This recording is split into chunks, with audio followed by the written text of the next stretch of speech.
సర్పంచులు ఫిబ్రవరి నెలలో వాళ్ళ కాలం అయిపోయింది సార్. అప్పటి తర్వాత మళ్ళీ ఈ రాష్ట్ర ప్రభుత్వము కులగణన చేసి మరి మేమెంతో మాకంత రిజర్వేషన్ తీసుకురావాలనే ఉద్దేశంతో ఎలక్షన్స్ జరగకపోవడం మూలంగా కొద్దిగా గ్రామాలలో కొన్ని సమస్యలు అయితే ఉన్నమాట వాస్తవం.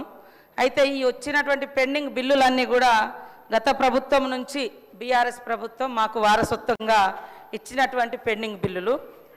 అయితే ఇవి లాస్ట్ ఏదో 1-2 ఇయర్స్ నుంచి కాదు సార్, 2014 నుంచి కూడా ఇట్లనే వస్తూ వచ్చింది. పెండింగ్ బిల్స్ నా దగ్గర ఉన్నాయి, కావాలంటే వాళ్ళకి ఆ స్టేట్మెంట్స్ కూడా ఇవ్వడం జరుగుతుంది అధ్యక్ష.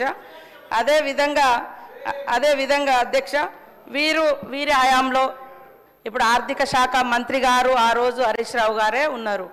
వారు ఇంత బాధపడుతున్నారు. మీ చేతిలో ఉండి ఇట్లా ఒక సంతకం పెట్టించుంటే ఆ రోజు అన్నీ క్లియర్ అయ్యేటి. మేము వచ్చినాక సర్పంచ్లో లేరు, సర్పంచ్ల బిల్లులు మా దగ్గర పెండింగ్ లేవు. అయినా కూడా సార్ మా ప్రభుత్వంలో మరి ఇప్పటి వరకు జీపీల కోసం 740 కోట్ల రూపాయలను ఇవ్వడం జరిగింది.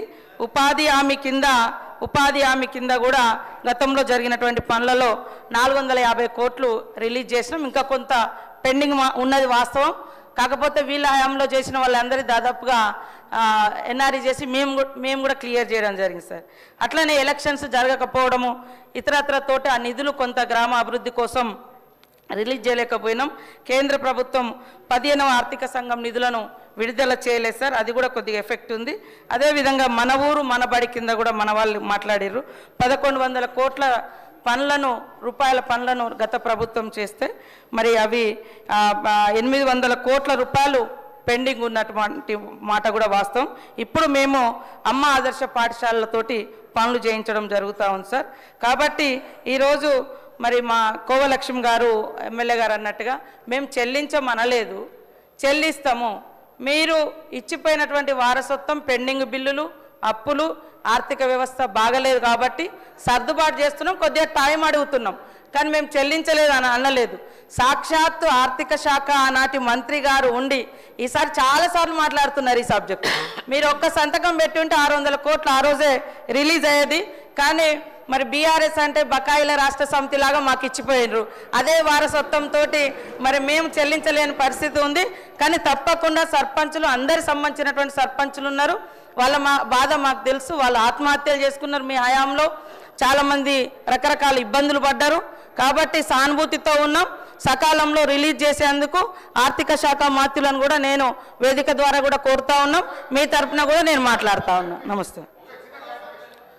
Question number 566.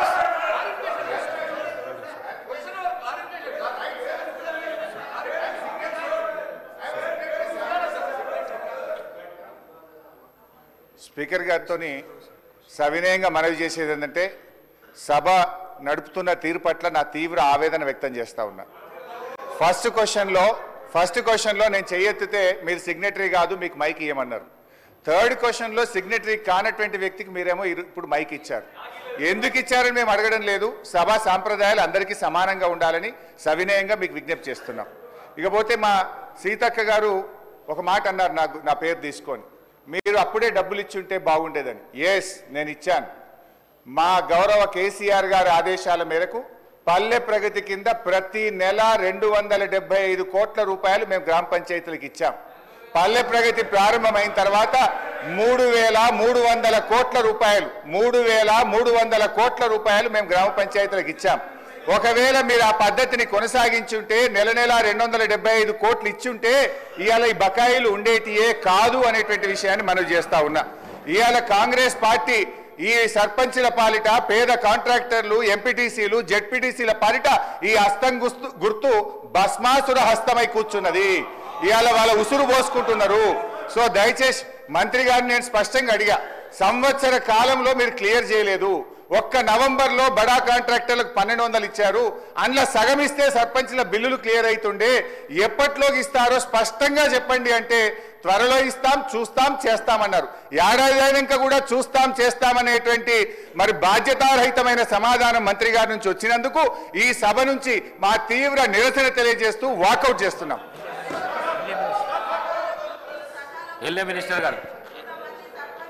మినిస్టర్ గారు అధ్యక్ష,